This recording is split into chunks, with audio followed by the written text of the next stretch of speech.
Good evening, ladies and gentlemen. Welcome to the Rogue Wave podcast, the frequency for all things pop culture and the disruptors behind it.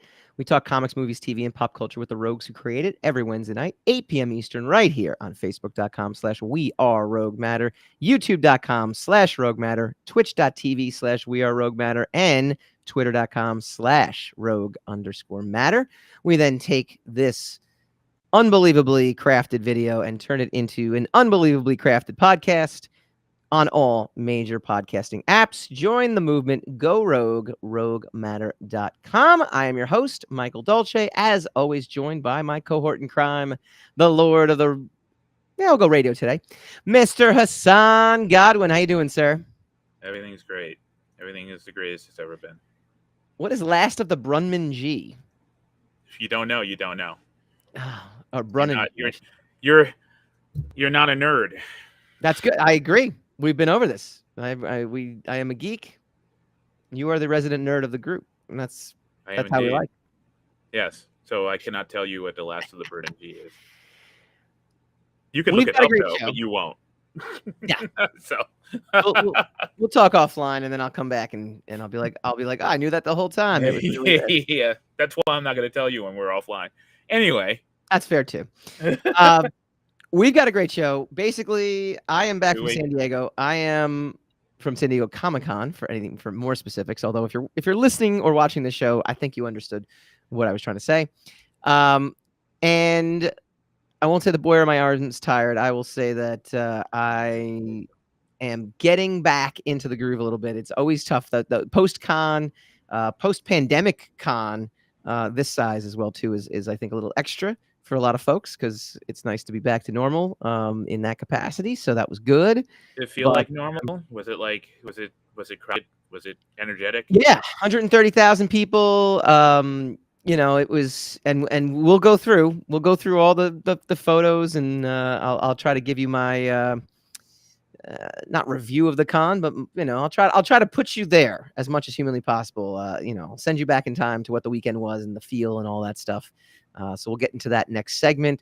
We will also discuss who won the weekend. A lot of cool panels that dropped, a lot of cool announcements. So we'll be doing a lot. We'll be doing a Rogue reaction to SDCC 2022 from yours truly. Hassan will say a lot because we're going to talk about trailers and we're going to talk about Phase 4 and Phase 5 and return of some fan favorite characters in other shows that I didn't really what I'm going to do. There. I may say nothing. I may have nothing to say. That's true. I got it.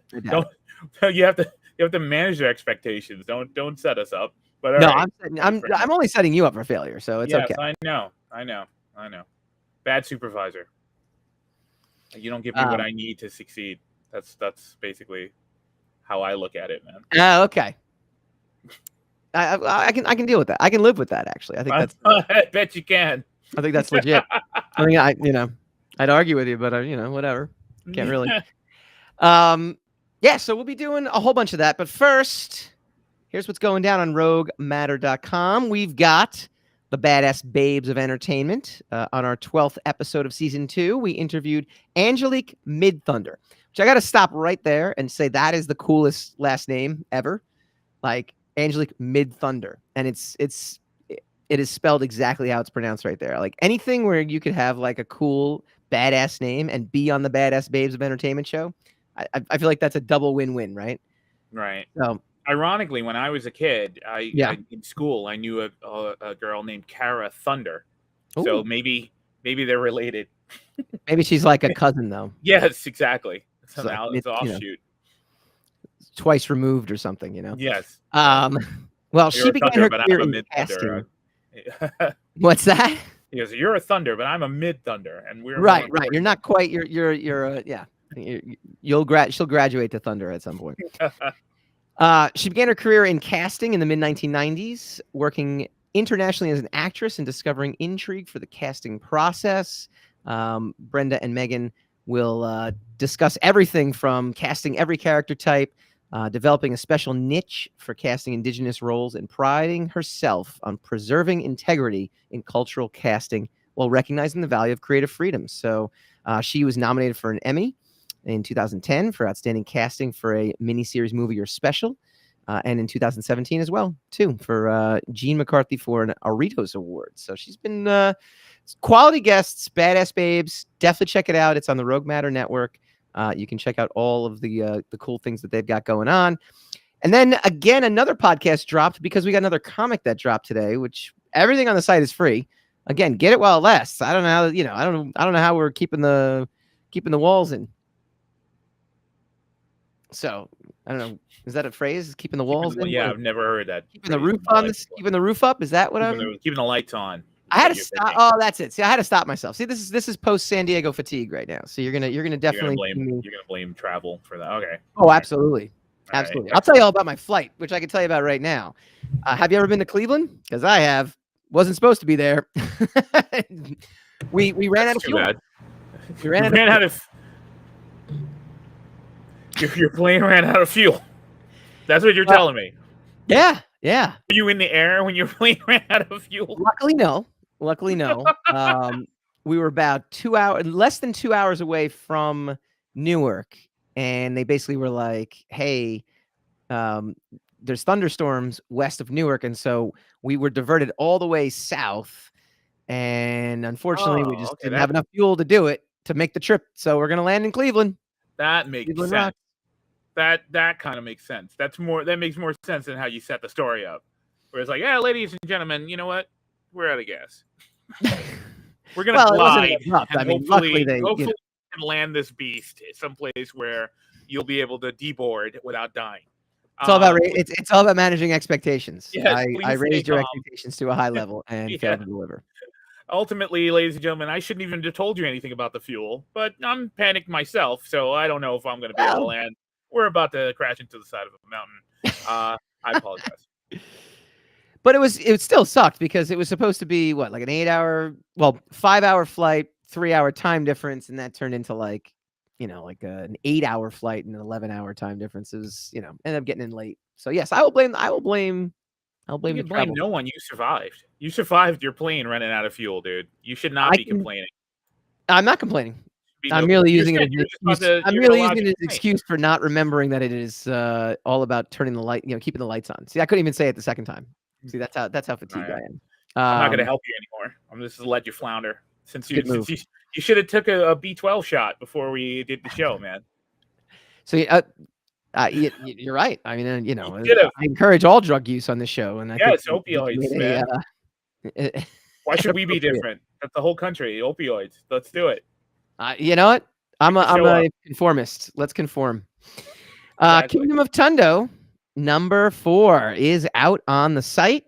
Myth and Magic Part 4. Kind farewells. Bunao's compassion only goes so far in Salud, in the land of the undead. This episode, they talk about the inspiration. They do all kinds of stuff. So it's a last bastion of magic in the world of Mahi, but the land is dying, and only the last sign of Dula bloodline can save it. And the creator, M.A. Del Rosario, spoke with Bevan all about it on Tales from Tundo, which is the Talkback podcast. So all kidding aside, and I know we work for the company, but I actually love that about Rogue Matter. I love that we can dive deeper via podcast into all this stuff. On this episode, they talk about the inspiration of Bakunawa, Eater of Moons, and comparisons for Banag becoming the Keeper of the Dead. So unsolicited praise for Kingdom of Tundo from some industry folks that I know, that I got to meet up with in San Diego. So I thought that was pretty cool. And it's a great series, and it's free to read. So go to roguematter.com. And we're gonna have a little bit of a cosmetic overhaul to the site coming in a couple weeks too. So it's going to be even easier to find all this stuff and to read it and consume it. So I'm pretty excited about that. When we come back, San Diego ComicCon 2020. What was my experience like? How many pictures did I take on Hassan's order? And none. Who won the weekend when we come back?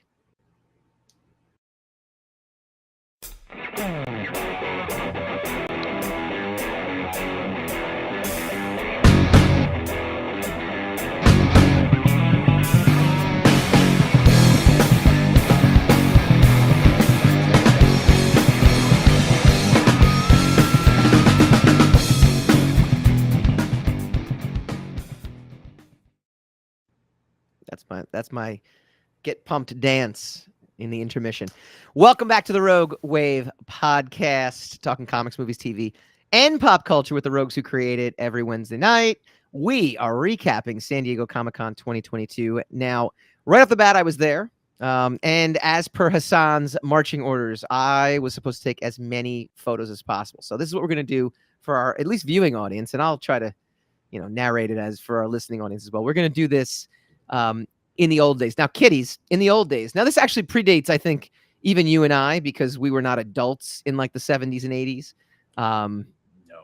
But I think what used to happen is before the internet is people used to actually come over with slides. Remember, like with the slide, like there was actually people that would get together, like families, and be like, how was your trip to so-and-so? I brought photos and I turned them into slides, and they used to have actual slideshows. That's where. No, that was your family. My family just came with a bunch of pictures in an envelope and passed them around the party, and that was a little further. I do remember my dad talking about this. I don't remember it. So I think it was in the 70s, and that's what they used to do. Yeah, my family all had Polaroids. So like, here you go. Oh, this was us Polaroids here. Are so good, right? This was us here. This was us here. This was a waterfall. Aren't Polaroids like the greatest thing on the planet, though? Well, they were until digital. No, I still like Polaroids. I think Polaroids are the coolest thing. Yeah, there's no need for them now. Everything is instant. Polaroids. Picture is instant, and you could print your pictures now.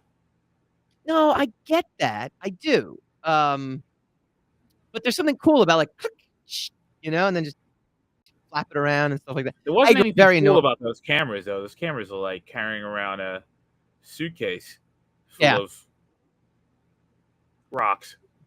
That's true. Anyway, yeah, I didn't really have a Polaroid camera, so I don't know what I'm talking about. Let's just leave it at that.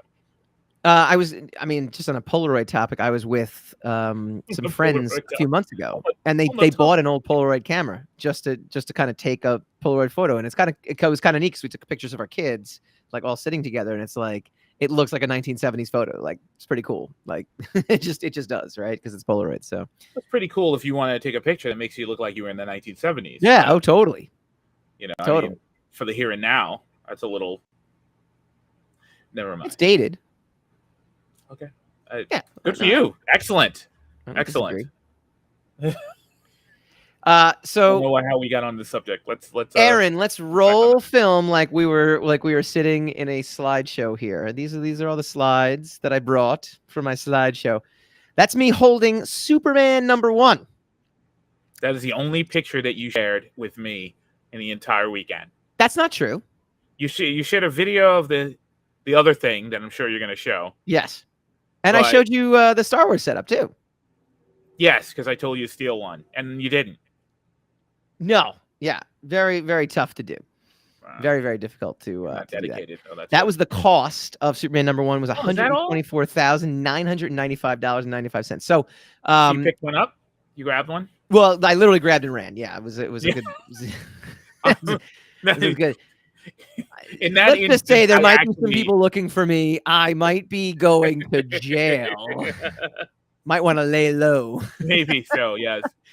Might also be wanted for murder. So we were actually.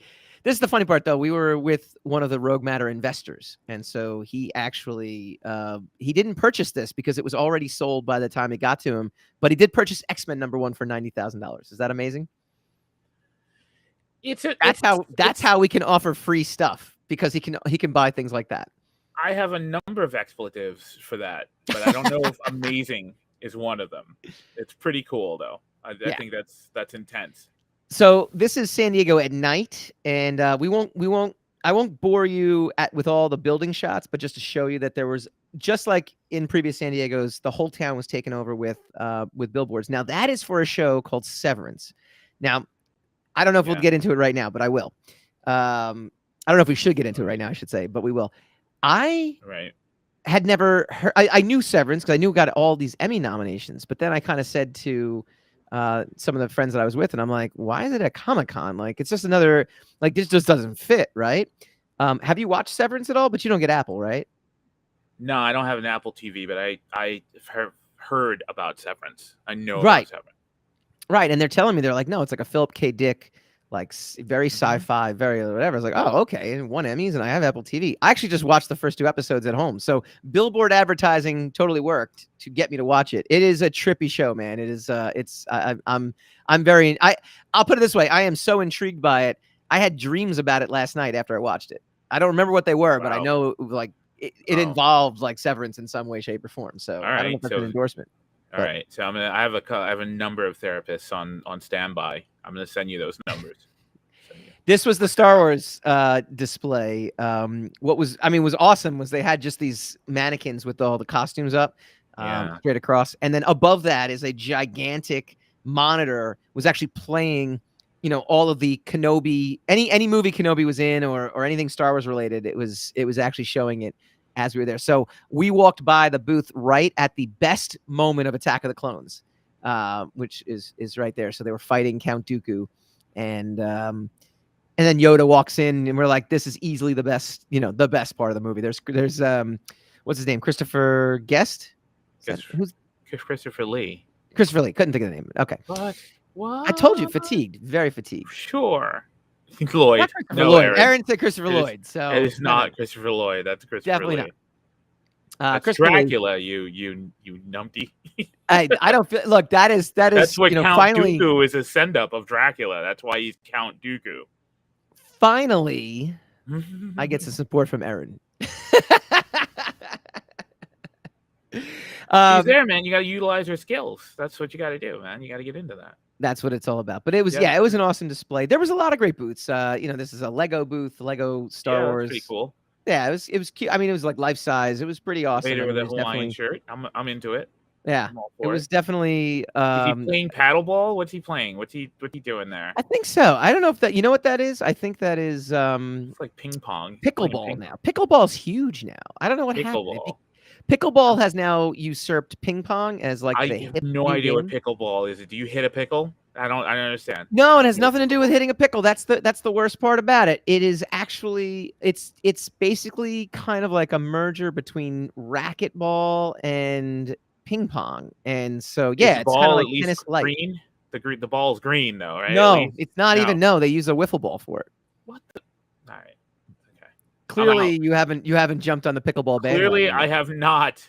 I know what Severance Darth is. Vader. Darth Vader. Yes, he's always been ahead in my game. So yeah, I'm not. I don't feel so bad about that. This is on the way to the convention, Aaron. You can scroll through any of the scenic shots pretty quickly. Nice. But again, just the show itself takes over San Diego, and it's an amazing sight to see all the banners. You know why, right? What's that? You know why, though, right? Because there's 100 man, money. Yeah, it's 130,000.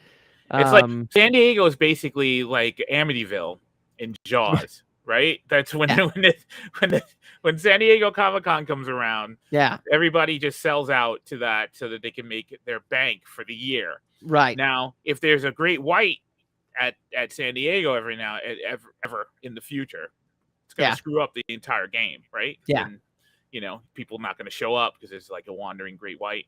And, right. It messes up everybody's finances. But all right, so I understand San Diego now with that analogy. It was a packed floor as we just scrolled through a couple shots of the actual show floor, but nothing to the point to where that's a pretty cool costume, right? But you were able to actually walk around. Yeah, that's from Big Trouble in Little China, I think. Yeah. So this is a shameless plug for a new Rogue Matter project coming next month. It's actually an homage to Big Trouble in Little China, so that's why we took the photo of that. It's pretty cool. Yeah. All right. Well done. You can walk the floor. So this has started happening. You could walk the floor this weekend, right? But usually in past shows, I've heard that was very difficult to wander around. So this is actually this is made for Hassan to get this off his bucket list and go, because now, because the areas around the convention center have become both usurped by it's both like usurped by the show, but also like all the celebrity stuff is off site now.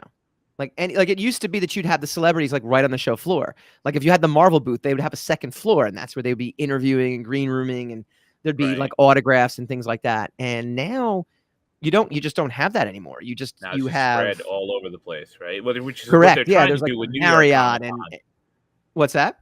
Which is what they're trying to do with New York Comic-Con. They've been doing that the last few years, where they have everybody off-site, like, all the important people off-site, not actually in the Jacob Javits Convention Center. Right, which is kind of annoying in New York. In San Diego, it's awesome. Like, well, I don't know if it's awesome in San Diego, but it helps because otherwise the show floor really is like it's unmovable. Like you can't get through. You can't like. This actually legitimately helps for it to be everywhere. And there's usually like really great pop-up displays. Like they were literally showing the Gray Man in the middle of town. They took like a block setup. They set up a movie theater and they just, they were running the show. They were actually showing it the whole time, because Netflix. So it was like the Netflix thing, or whatever. The Netflix booth was pretty cool. I mean, you definitely had some really cool displays, some great exhibitor booths and things like that.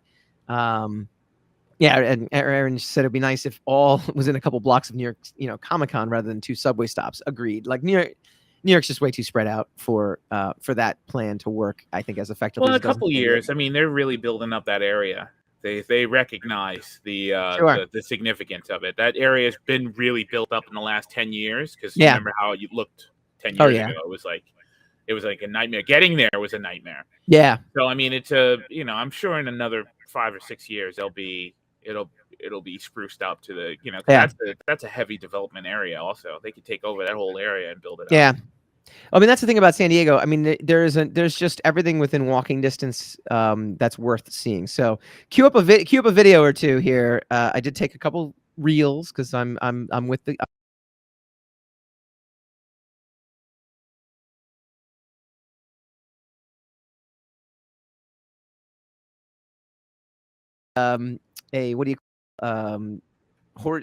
It's like a bicycle taxi or whatever, but then there's a Spider-Man that was being filmed, like an animatronic Spider-Man attached to the end of a car being filmed by a by a camera. I mean, it was just wild. Like you can run through the next two. I think that's it, right? Yeah, there's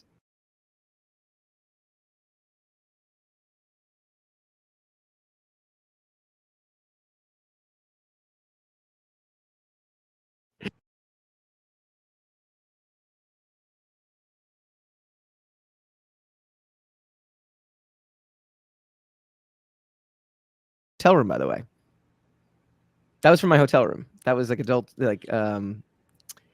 Adult Swim. An Adult Swim boat. Yeah, look at that. That's, like I said, you can't escape it. It's everywhere. My hotel room was literally like a mile away from the convention center, and that boat is just going through the harbor and stuff like that. So pretty awesome. It was great to be back. I would sit there and say the highlights of it. Neil Gaiman popped up at the Eisners randomly. So that was a big thrill. People were really buzzing about that. The Lord of the Amazon brought in a live choir for their Lord of the Rings panel. Trailer for that looked the San Diego trailer for that looked pretty amazing. Yeah. So that was pretty cool. And then Walking Dead was the talk of Friday night because Rick Grimes is back and Michonne is back. They're actually doing a Walking Dead limited series on AMC. So I think originally they were supposed to do movies. Remember, that was the whole deal, right? They were going to do Walking Dead movies. So now instead it's like a limited series. So it's a 6-episode limited series. I don't know if that means there's going to be multiple limited series with Rick Grimes, but it's there. Plus Walking Dead is now like the final episodes, which again, I didn't realize it was still on the air. I do have to catch up. I'm on season 9. I know it's like season 12 now, so I've invested 8 years into this, 9 years. I gotta see it through. Same with the comic book. I'm almost done with the comic book too. Fair enough. You let me know how that goes. Well, it's sometimes you just watch. You just do it because you put so much time in. You want to see it to the end, and that's as we say, the sunk cost fallacy. Yeah, but look, I stopped watching a while ago, so I'm gratified that the show is still on and people are still enjoying it, but I don't need to know anything about it. No, I'm all right. No. Mm-hmm. And then you let me know if you're satisfied with that ending. That's all I want to know. Here's the funny thing: the big panel talk was Saturday. So The Rock was there, and then he showed off his Black Adam trailer for the show. But everyone and anyone was just buzzing about the Marvel panel. I mean, that was essentially, who won the weekend was the Marvel. It was Marvel Studios, because What a surprise. Right, and that's just again a demonstration of how a studio can when they're run by a single entity that is good. Because don't get me wrong, everyone's like, well, no one has a Kevin Feige. Most people, they don't have a single vision, voice, and it's like, no, some companies do, and that single vision voice just isn't very good. Kevin Feige happens to have built a monster now, and they in all unleashed. fairness to that monster that he built, that monster has been building for the last 7 years. So Exactly. it's like he had the vision to transfer it onto a totally different medium of Yes. Of visual, of delivery system. Right. So that that's his genius, and he is a genius. I'm not taking anything away from him, but he's a great salesman, but he's got a heck of a product to sell. Yes. A lot of people just don't have the product. But you would, They again, sell as best as they can, but they don't have the product. Talking about DC is the only, comparable studio that has the amount of IP that Disney has. And they're getting there. They're definitely much improved, in 2022 than they were in, let's say, 2017. I'll say what Marvel has that DC didn't have, or what DC has that Marvel didn't have. Yeah. Was it doesn't seem like Marvel had the egos to contend with in order to get the product out, right? The product took precedence. The Captain America and Iron Man, those characters took precedence, and how to best portray their journey in the Infinity Saga was more important than whatever head studio exec wanted to make at a bottom line of this and that and whatever. Right. Whereas it seems like DC, every time they were on any kind of living streak, someone's ego got involved and then decided to destroy the whole thing. Right. Right. So, and that's, again, if you have someone good in charge who has final say in everything, that doesn't happen. And I think it's safe to say that Kevin Feige and Marvel clearly won the weekend, which is what our predictions were. And we're not groundbreaking, with any, we're not like dropping any like breaking news here. But definitely people walked away feeling like, okay, yeah, we expected Marvel to come in and do this. They did. It's, they capped off their perfect season, kind of Super Bowl win at San Diego Comic-Con. But the thrill, I think the real thrill, I'm going to tell you actually who really won the weekend, though. Oh, okay. Was San Diego Comic-Con. I'm going to actually say the entire organization did, because that organization, here's one thing you got to realize too. They were on the brink of bankruptcy. I was talking to some folks, and because of COVID, they're a .org. They are actually a nonprofit. Now, I know in 2020 they received some PPP funds to keep going, but they had to do that show last year at Thanksgiving because they had to do that show. They had to bring in some sort of income. And then this year, the one major difference, and this is a negative, but I get it, and I hope they reverse course next year. No carpets anywhere. The exhibitor booths had carpets, but normally what San Diego Comic-Con would have would be the carpets on the actual show floors. And this is my pet peeve at all conventions, right? We did Fan Expo Philly, which was Wizard World previous to that. And my big pet peeve with the way Wizard World used to do things when we were there versus, the kind of chop and block, set it up as quickly as possible, franchisee kind of method that Wizard World had become was, let's do this as cheap as possible. Who needs carpets? What does that matter? And you might sit there and agree with that. You might sit there and go, what does that even matter? C2E2 and the Reed Pop shows all do carpet. What a difference that makes in just presentation of the actual show. I feel like when you're at New York Comic Con, I feel like when you're at C2E2, and I feel like when you're at San Diego Comic Con, and you've got this nice carpet to walk on, the whole thing feels, I guess, like the term, like red carpet. Like it just feels like a little bit more special. And they didn't have that this year. Now, again, I'm chalking it up to the fact that, look, money's tight, inflation's high. They've got to cut costs somewhere, and they decided to do it in the carpeting. Other than that, the show went off exactly as it's done. Yes, and on your feet, Aaron says. Yes, huge difference for the exhibit. My feet hurt immensely more this year than it had in previous years due to that. But it definitely, I think it makes a difference, and I think it's these little touches. But other than that, it was San Diego. It was San Diego from 2019. No difference to me. Nice. And all right, so that's come back. Yeah, this is one of the things that we lost that we got back. Yeah, and I think also the response in terms of people showing up, I think it's going to start trickling down to other shows, because I've been hearing, the smaller conventions that pre-COVID were just gangbusters. People were going to conventions. It could be like the Toledo Con, and they're like, yeah, let's go. They have not bounced back, post-pandemic, but maybe this will be, between this and I think we're going to have a real New York Comic-Con as well too. Last year was pretty close to a real Comic-Con, but they definitely changed certain things, to accommodate both the pandemic plus the pandemic mandates in New York City, which were stronger than other places that don't exist now. So I think between San Diego Comic-Con and New York Comic-Con, we're gonna see a return to form, essentially, in the shows. Exactly. We'll see.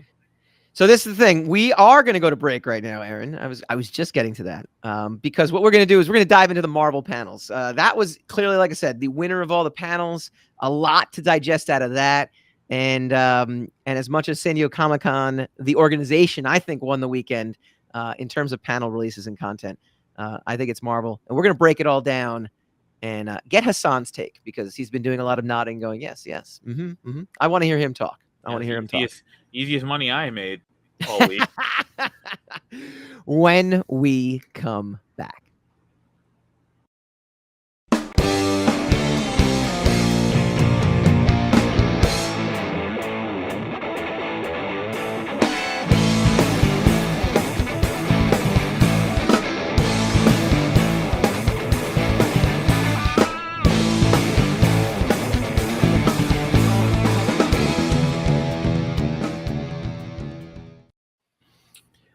Welcome back to the Rogue Wave podcast. All right. Marvel clearly won the weekend. I don't think there's any doubt about that. In terms of the panel announcements, they were definitely, like, the talk when the show ended. Because they dropped so much. Like, it was almost like you could tell, like, they were like, we've got all these things, and definitely, like, that was a big thing, and they really laid out their phase 4 and phase 5 plans. And not only that, they also laid out their animation on Friday. So they actually had 2 big days where their animated series, they were kind of going into depth about that. And then at the same time, the next day, they ended up dropping, like, all the major live action, both TV and movies. So this is from Marvel.com. Marvel Studios returned to Hall H at Comic-Con 2022 and packed a punch with a robust rollout of series and films coming soon to the Marvel Cinematic Universe. President Kevin Feige, who was wearing a Miss Minutes hat, led those in the room through a walkthrough of what's coming next for MCU Phase 5 and beyond, and delighted audiences with surprises. All right, She-Hulk, attorney at law. You'll like her when she's angry. Check out the upcoming Disney Plus series streaming August 17th. And one of the fun facts that I read also is that She-Hulk, according to the creator of the show, or the director, or the showrunner, this is going to be Marvel's first half-hour sitcom. Basically, this is going to first true half-hour TV comedy. So that's what she said at the at Comic-Con. Your take on She-Hulk in the trailer that you saw? It looked funny to me. Like, it looked interesting to me. I'll have to see, but I mean, I'm kind of oversensitive now, because there seems to be a backlash to humor all of a sudden. Right. Even though Ragnarok, like, kind of inspired comedy into the MCU, and it went over really big, the recent their recent forays into comedy seems to be annoying people. So I might be overly sensitive to it, but it looked funny to me. It looked interesting enough to me. I'll enjoy it. I'm sure there's going to be its detractors, but I'm sure it'll be good. You know, it's funny. After I read the quote, I actually enjoyed it more because I wasn't sure if trailers can be very deceiving, right? In terms of tone, to me it didn't come off. It came off a little lighter, but not any less, TV half-hour comedy vibe, just from its initial impressions. But then when I saw the quote, I was like, oh, okay, now I don't know. It made me look at the trailer in a completely different way, and that was, in a good way for sure. So, Secret Invasion. That is also a Samuel L. Jackson and Ben Mendelsohn reprise their roles as Nick Fury and Talos in Secret Invasion, arriving spring 2023 to Disney Plus. Colby Smulders took to Hall H to tease the series, which will follow Nick Fury and Maria Hill reuniting, as well as some brand new characters. Talos and the Skrulls are back too, as we just mentioned. She said Secret Invasion is a darker show, and she's excited to showcase these characters in new ways and dive deeper into their stories. We hear that kind of soundbite all the time, like it's deeper and it's darker, and then it just turns out to be just another typical show. So I'm not going to hold my breath. You know, they said deeper and darker so that it can get you to react that way. Yeah. So, well done. Yeah. I'm kind of like, we'll see. But what's funny too, just about your comment about comedy, right? I think all the hardcore comic book fans are all like, no, we want this to be more serious and gritty and blah, blah. And then when it's too gritty, it's like, oh man, that wasn't good at all. Nobody's happy with nothing. That's why you got to stay off social media, because nobody's happy with anything. And then there's like a hive mind of dissent, and so I stay away from that. I am out on social media. Like I made a mental vow, like almost like a San Diego Comic-Con New Year's resolution. I still need to use social media because we have to use social media because we need to promote for ourselves and things like that. But I have made a mental note not to get mentally involved in anything I see, and to avoid all things that are going to cause controversy. I believe we had a conversation about this quite a while ago. Yeah. About I understand the necessity of social media. I get it, and I get why you need it, and that it's essential. It's a utility. It's indisputable. Yeah. In our day and age, but you don't have to cater to it. Right. You can you can stay off it. You can avoid it. Well, that's what I'm saying. I think catering is the best word that you could have used, right? I am not going to cater to things that are happening on social media. I'm not going to cater my opinions. I'm not going to cater a lot of stuff. Like I'm going to try. This is obviously you're going to try, because the whole purpose of social media is to light a fire in you so that you will keep using it, because it is insidious. It's a pathogen. Right. But I'm going to try to resist all of that. And so far, so good. I've also noticed that when I stare at my phone too much, my eye gets really dry and I start getting spots in it. So I was like, that was really my thing for being like, you know what? I think it's probably time to get off my phone as much as possible. Like Tom Cruise is having like the year of his life right now, right? And so recently, Mickey Rourke just came out and said Tom Cruise is a terrible actor. This and that. And like, okay, and then the internet explodes because everyone's defending Tom Cruise and he's got $1 billion movie, this and that, blah, blah, blah, blah, yeah. And then, Mickey Rourke's like, yeah, but this and but that and but this and another thing.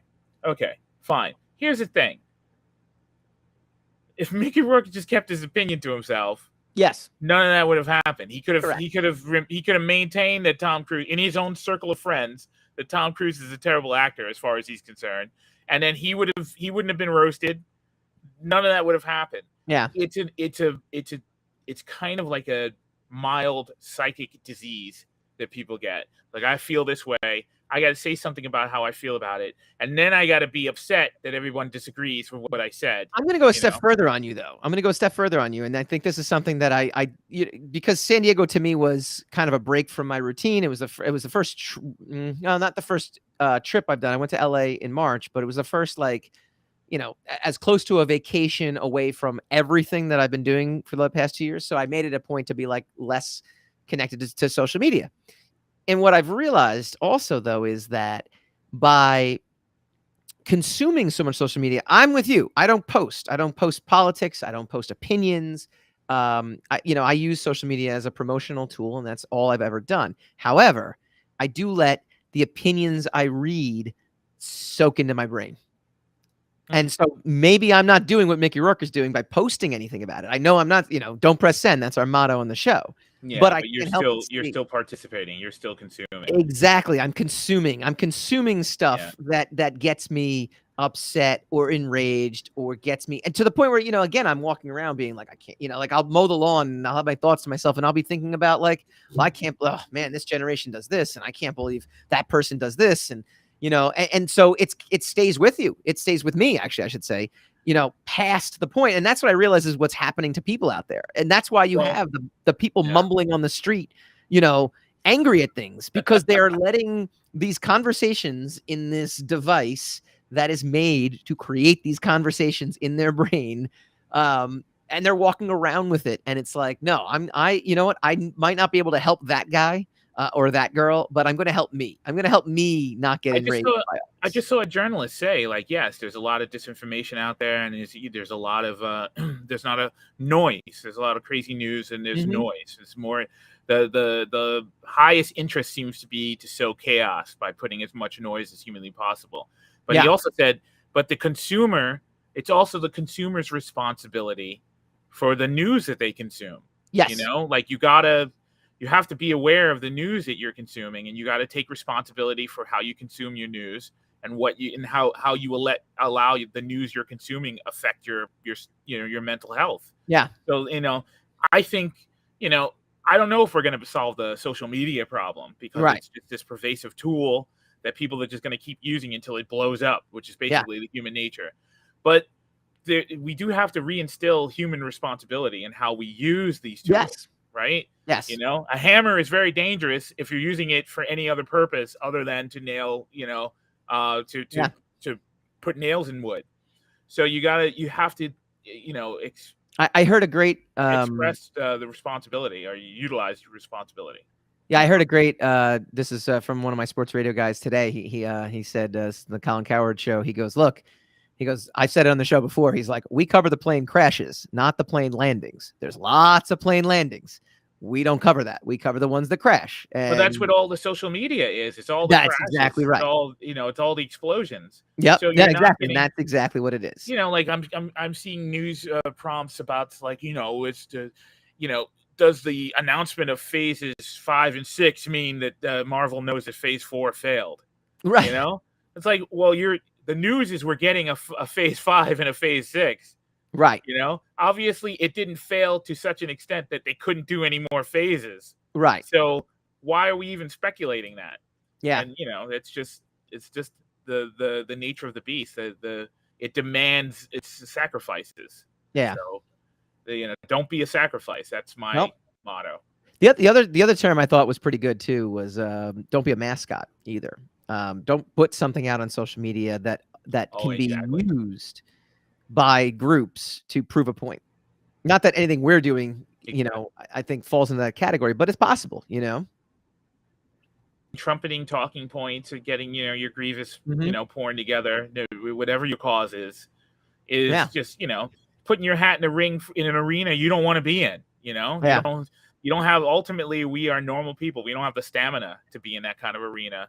And it could have very bad effects on your day-to-day life. Yeah. So just don't do it. So anyway, got to tell you, my little mental exile from social media has been wonderful. It is, and not just social media. Where I am. Yeah, it's a good feeling. All right, getting back to the actual announcements. Ant-Man and the Wasp, that'll be coming out February 17th, 2023. Guardians of the Galaxy Volume 3 will be hitting theaters May 5th. I heard there was a trailer at the convention, but they haven't put it online.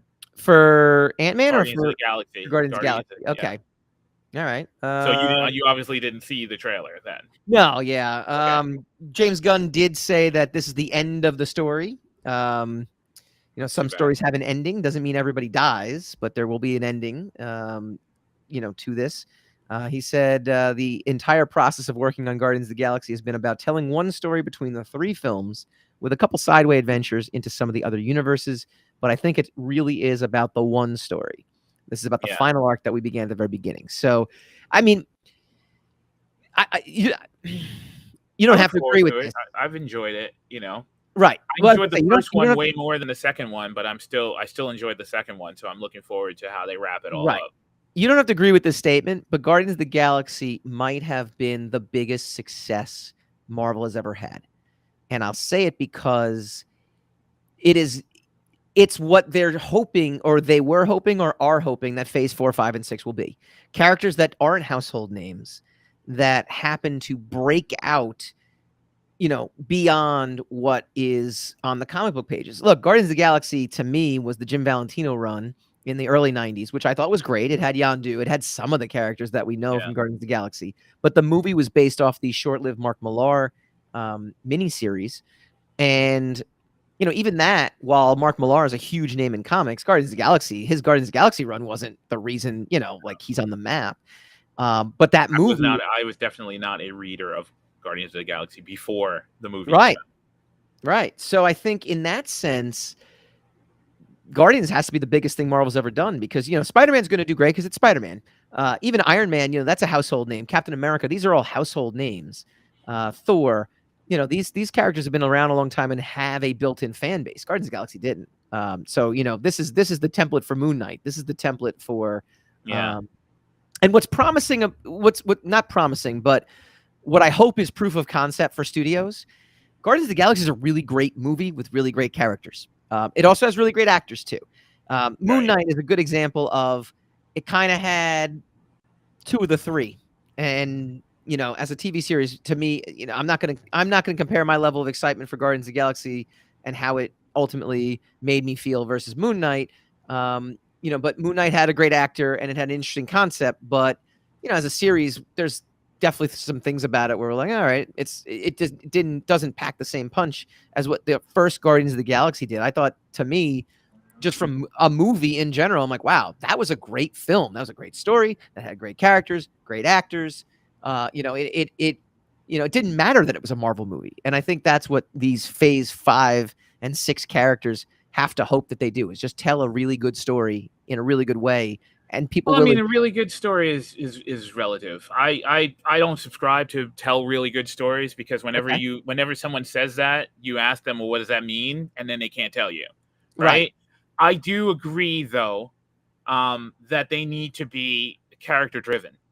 Yeah. And I think the story is secondary. I think if you have a character, because you don't really care about what Iron Man's doing because you know Iron Man. So if Iron Man goes to the laundry, you're like, all right, I'll check that out, you know. Or Wolverine, you know, Wolverine goes to the supermarket because you know Wolverine so well. Then the story runs secondary to whatever shenanigans Wolverine is up to because it's driven by character. I'll give you my definition of a great story, though. A great story to me is great characters in a intriguing and consistently told premise that gets me engaged, like an engaging premise. Yeah, but look at all the variables in there. That first of all, there's you, so you're a variable. They can't totally. I can only give you what my definition. You asked, like, people don't know what their definition of a good story is. I'm actually telling you what my definition is. I didn't ask. I said basically it's a nebulous term. That's why I said I disagreed with the good story line, even though I understand what you're saying. I'm saying I agree that they need to be character driven, and I think the stories are secondary. I think if you drive everything with character, you don't really care what the story is. But if you go more spectacle than character, then you kind of get into danger of maybe, you know, Love and Thunder territory or something like that, where the character's sort of there, but it's more about the look and the feel and the atmosphere, and sometimes that doesn't grab you. Whereas if it's all character, you don't care what's going on a lot of times. I agree with your statement with the spectacle. I'll push back a little bit on you don't care what the characters are up to, because I think that's part of it too, especially if it's a sequel or something to that extent, to where you know, part of like introducing, like part of a part one to any movie, you know, or you know, first, you know, installment of a movie when you're first getting to know the characters, you don't know the characters, so you're along for the ride with them. But then subsequent films, I think, that can happen where, okay, you know what to expect from Chris Pratt. You know what to expect from Star-Lord. You know what to expect from certain characters. So that at that point, I think it hinges more like what they're up to now is just as important as who they are because they've already been established.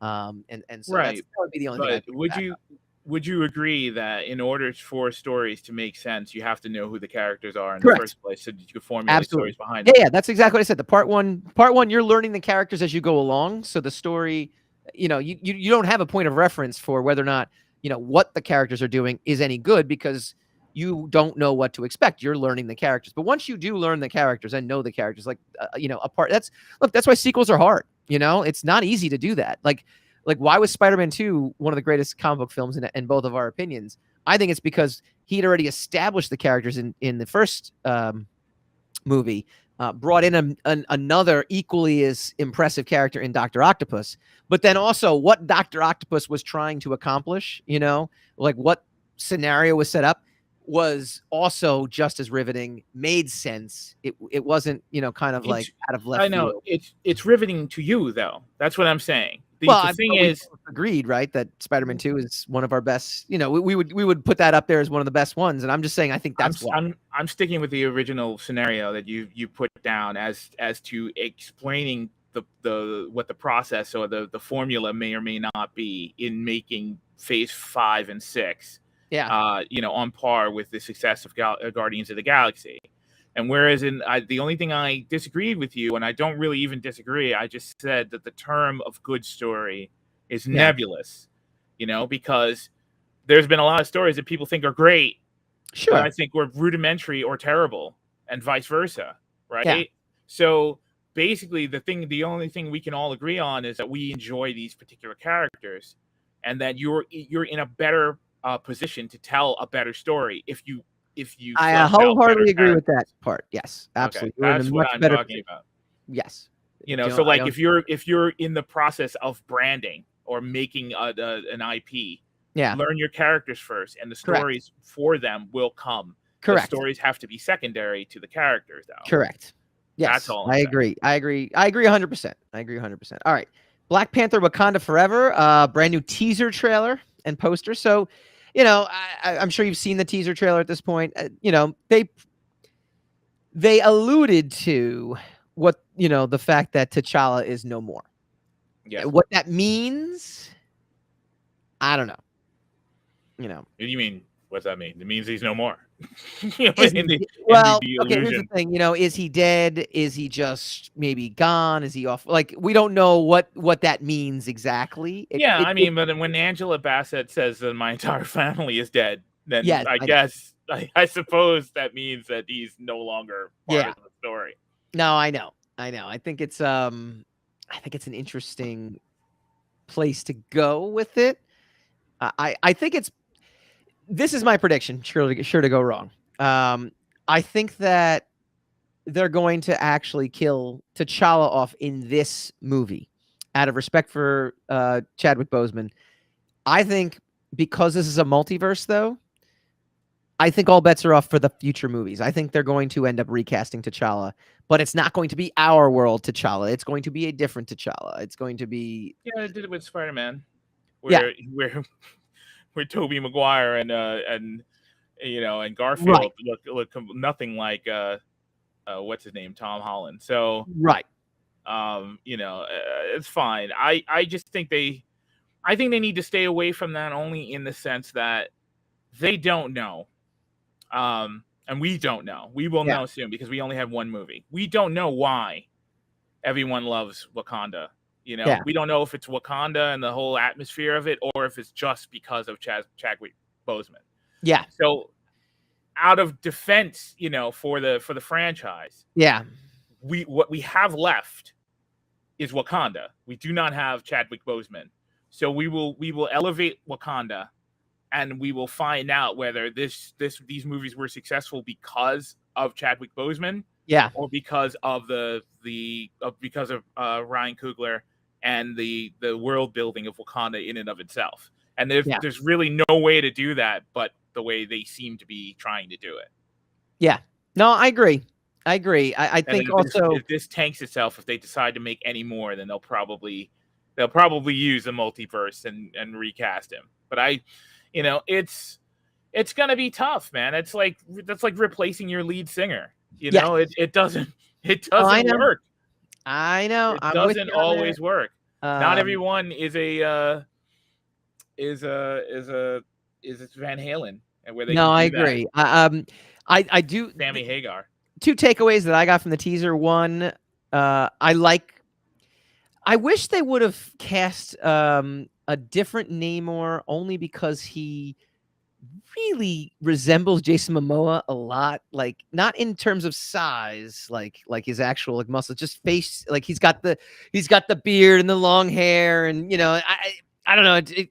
It felt a little too close to Momoa for me. Well, there's going to be comparisons because it's going to be the underwater gods and people moving underwater. I read And that they they're going took to away have to Atlantis. take some. They're going to have to take some lead from the Aquaman movie because they Yeah. did the underwater scene so well in Aquaman. Yeah. And you have to give DC that they did a great job with absolutely. that stuff. Absolutely.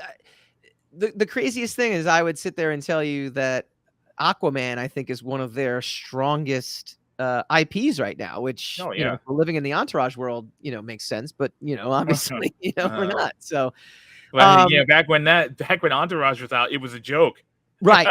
The fact that they made an Aquaman movie was a joke, right? The other thing I took away from the teaser, though, too, is one of the reasons I know culturally Black Panther hit at a very important time, at a very interesting cultural crossroads time, and that's what made it so big. But for me, is I just thought Ryan Coogler, the way his cinematography is, and I know there's a cinematographer, but he's the director. The way his vision of things just feels bigger than any other Marvel movie I've seen to date. There's something about the scope of his landscapes, the scope of everything, and seeing those underwater shots, I'm like, oh man, that looks like visually just super stunning, stunning. And that's what the first one was for me too. So I think I'm like excited that it's going, it has that going for it. I think the reason that trailer is exciting, and it's weird to me because I've watched that trailer more than any other trailer I've seen in a long time. Like every time that trailer's come up on my recommends, I'll just watch it. Okay? Yeah. I think that trailer is very strongly character driven. Like it elevates the majesty of Namor, even though we don't even know who he is yet, right? Sure. He's an ominous figure in the it elevates the Dora Milaje, it elevates the Queen, it elevates Shuri. So it follows character. It didn't show us a lot of amazing, fight scenes and jumping around and explosions. It just stayed very character centric, and that apparently inspired a lot of people because there's the response to that teaser has been astronomical. I think it's going to be fantastic. I really do, and I think there's something about. Well, you know what though? Again, in terms of the way Coogler shot the first Black Panther, and the way this trailer looks, it's seamless. It's like it looks like it's. We're not going to get into the prequels of Star Wars, but one of the biggest complaints that I had about the prequels of Star Wars was it didn't feel the same way because it wasn't shot the same way that the original Star Wars movies were. There was a disconnect, which I thought when Force Awakens came back, J.J. Abrams kind of shot it in a way where there was continuity there. So we see that didn't have anything to do with quality then. No, but I mean, look, one of the things I remember walking away from the prequels is like, it didn't feel like Star Wars. Why didn't it feel like Star Wars? Because it didn't look like Star Wars. It looked different. Now, you could say I remember walking away from the sequels going, it didn't feel like Star Wars because it was written like crap. No. Again, this is not a debate. I'm just messing with you. I'm using it as an analogy for something. So there's continuity to me already between the first one, which was just so epic and magnificent, to the second one, and so hopefully it's a good story. I agree. Hopefully it's got good characters. All right, let's roll through. Someone did say that it just basically destroyed Avatar. Absolutely, I agree with you 100%.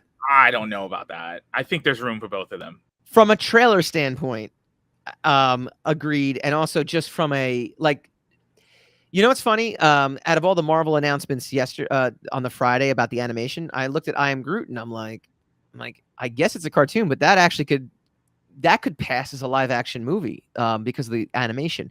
But Right. then I look at Avatar and I look at I Am Groot and I'm like, those are both cartoons. Do you know what I mean? Like if you're calling I Am Groot an animated movie, then yeah, I'm calling Avatar an animated movie. Whereas this one didn't look animated; it looked like, this is fair enough. impressively live action. We will see. That's the wonder of it all.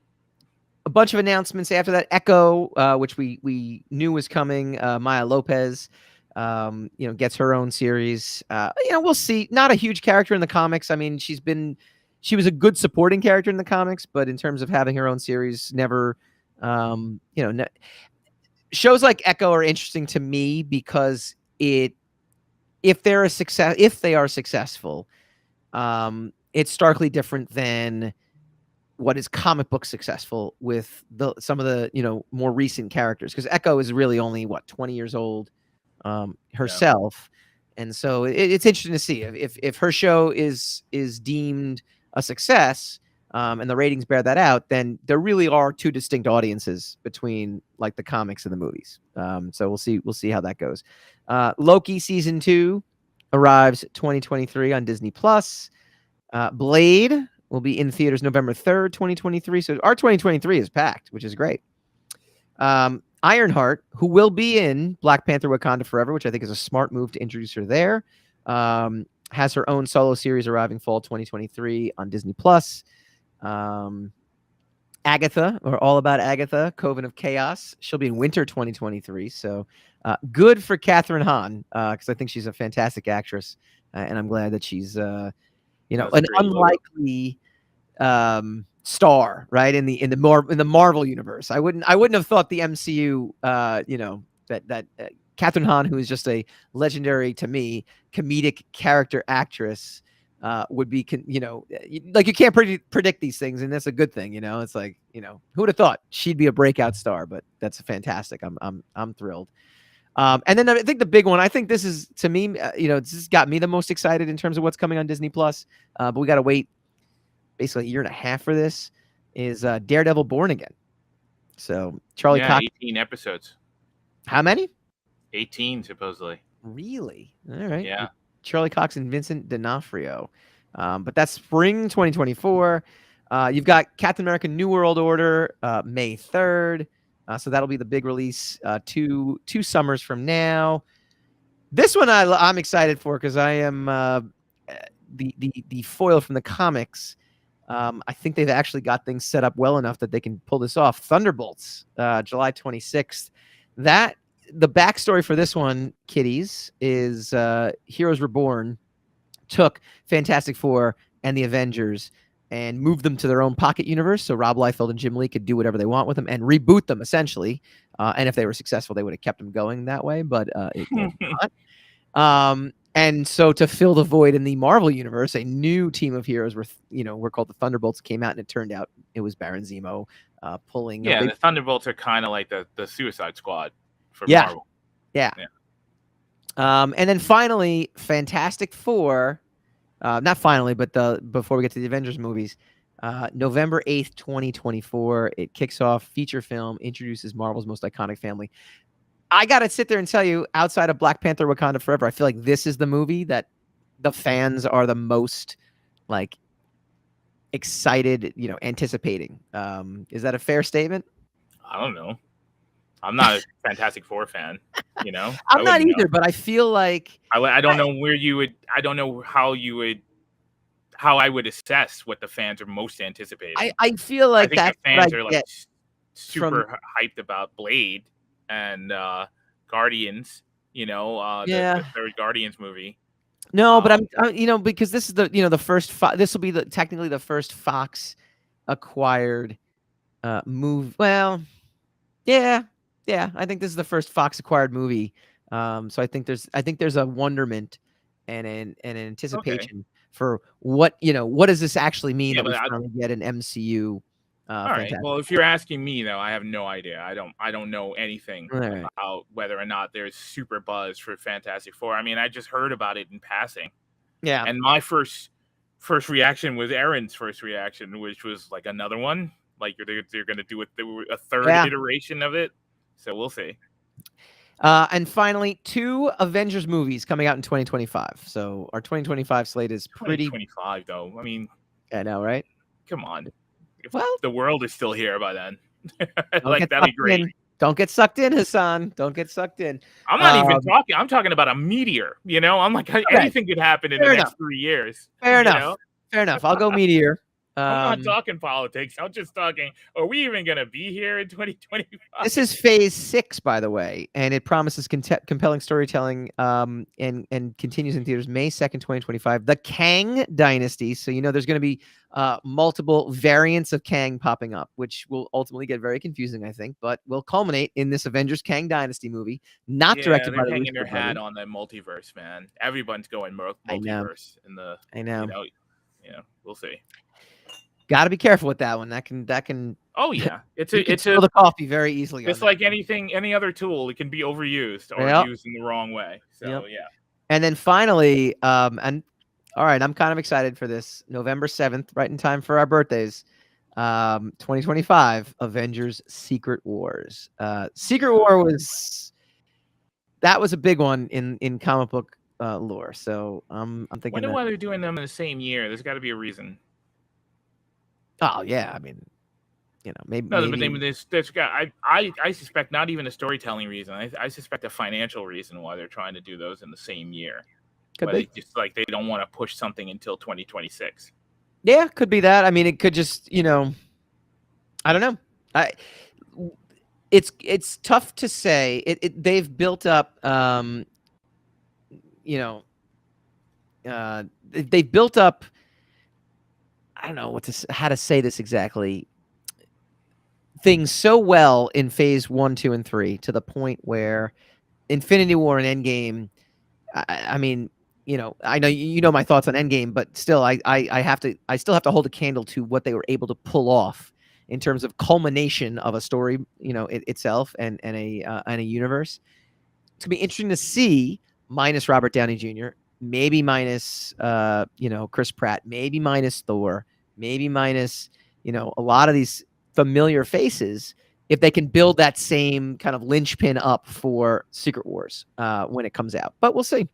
Yeah.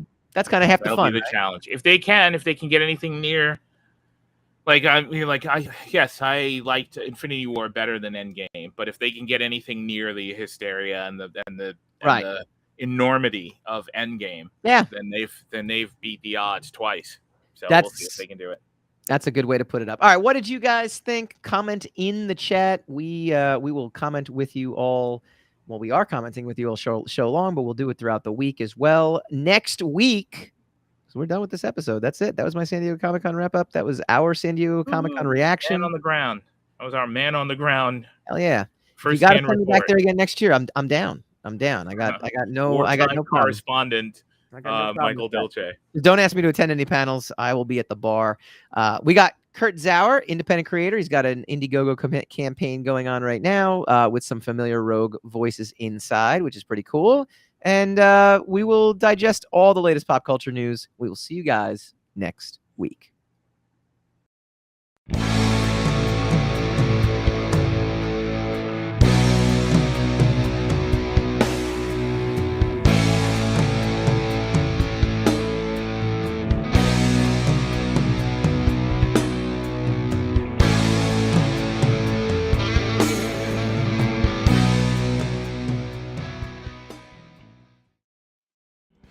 Hi guys, Mike Dolce here from the Rogue Wav podcast. If you like this video, please feel free to like, share, subscribe, all that fun stuff. It really helps us out. Leave a comment, let us know what you'd like to see in future episodes, and tune in every Wednesday night, 8 p.m. Eastern for a brand new episode of the Rogue Wav podcast.